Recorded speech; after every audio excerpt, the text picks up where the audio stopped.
Magandang umaga mga kabayan, welcome po muli sa ating latest update rito sa South Luzon Expressway Toll Road 4 Tiaong Interchange mula rito sa may Barangay Lalig hanggang doon sa mismong Barangay Santa Maria mga kabayan, San Pablo City, Laguna.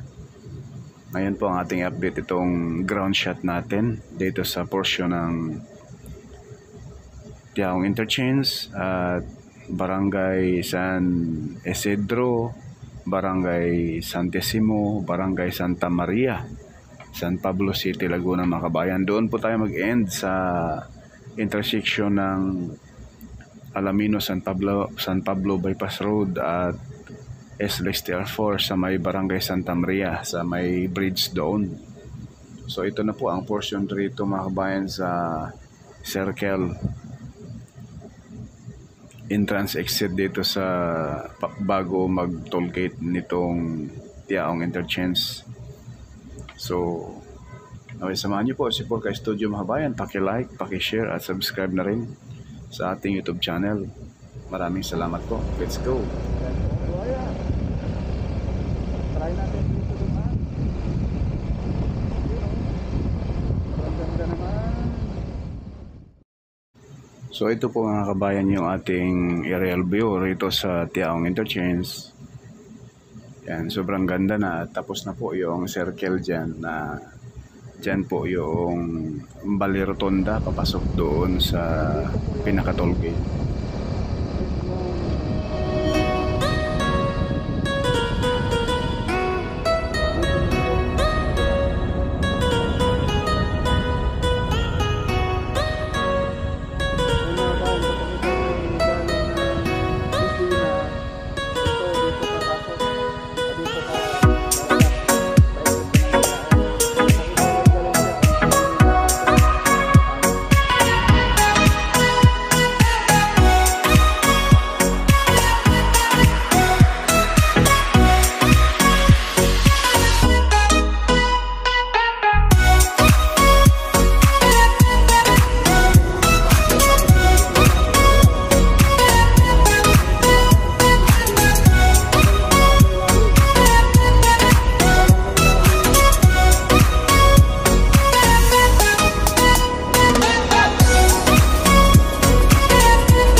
So last month mga kabayan, tayo ay nag-update rito ay may mga portion na kung hindi pa, mga kapiranggot lang na hindi pa na semento. So sa ngayon mga kabayan, ayan po, yan yung karugtong dyan, yung dikit doon sa mismong tulay ay sisimentohin pa yon, kaya nilagyan nila ng makapal na bakal.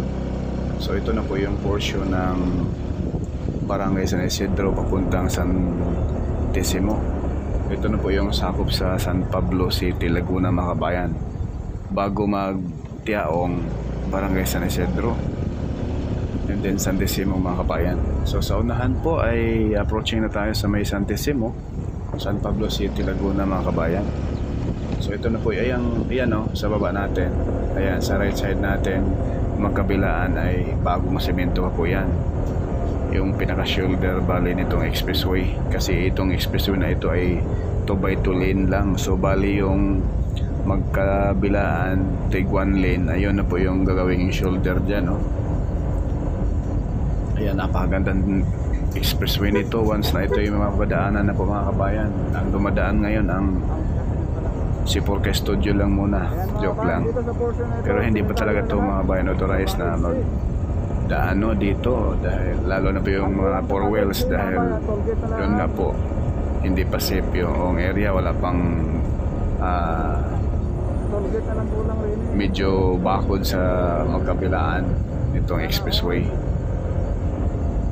Nasilayan natin, mga bayan, kung dito tayo dadaan mula doon sa Tiaong hanggang Alaminos, Laguna, ay wala pang wala pang 25 minutes nasa nasa Barangay San Juan, Alaminos, Laguna ka na, mga kabayan. Sobrang bilis ang ating takbo 50 kph lang ito, 40. So masilayan din po ninyo, mga bayan, ang nakakabighaning tanawin rito sa area ng San Pablo, lalo na po doon, mga kabayan, sa area ng Candelaria, Sariaya, yung kabundukan doon ng Mount Banahaw, Dolores, ay kaganda-ganda naman, grabe. Panoorin pa niyo, mga kabayan, sa ating mga drone shot doon sa Mount Banahaw, sa may SLXTR 4 package D, package E, no? Ayan, talagang sobrang ganda yung view roon sa probinsya ng Candelaria at Sariaya at Tayabas. Talagang napakagandang lugar So ayan po, mga bayan, approaching na tayo sa may Barangay Santa Maria, San Pablo City, Laguna.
So ito na po yung portion ng Barangay Santa Maria, San Pablo City, Laguna, mga kabayan. Na dyan sa unahan, mayroon po akong pakita sa inyo yung mga 100 meters ang hindi pa nalatagan ng concrete cement dito sa portion ng Package C sa may Barangay Santa Maria, San Pablo City, Laguna.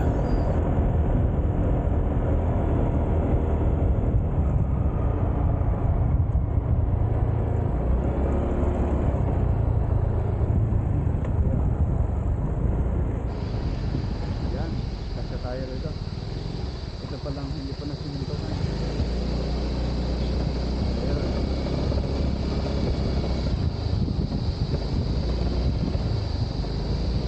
Medyo maputik pa mga kabayan, no? Ito na lang po siya ito at hindi pa nalaga ng simento. May daanan tayo dyan sa baba.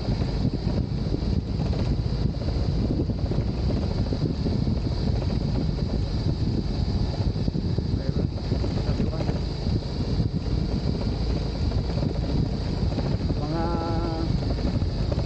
60 meters ang hindi nalatagan ng semento rito.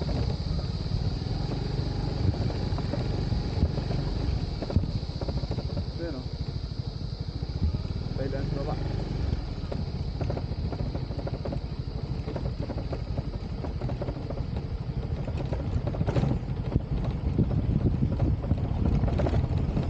Grabe yung tambak mga bayan, sobrang taas na, halos katpantay na po sa mga puno ng niyog rito.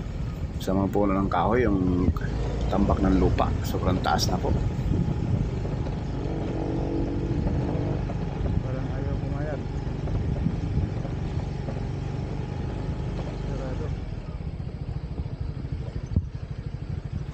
Hanggang dito lang muna tayo mga bayan sa ating latest update rito sa SLEX Toll Road 4 Package C.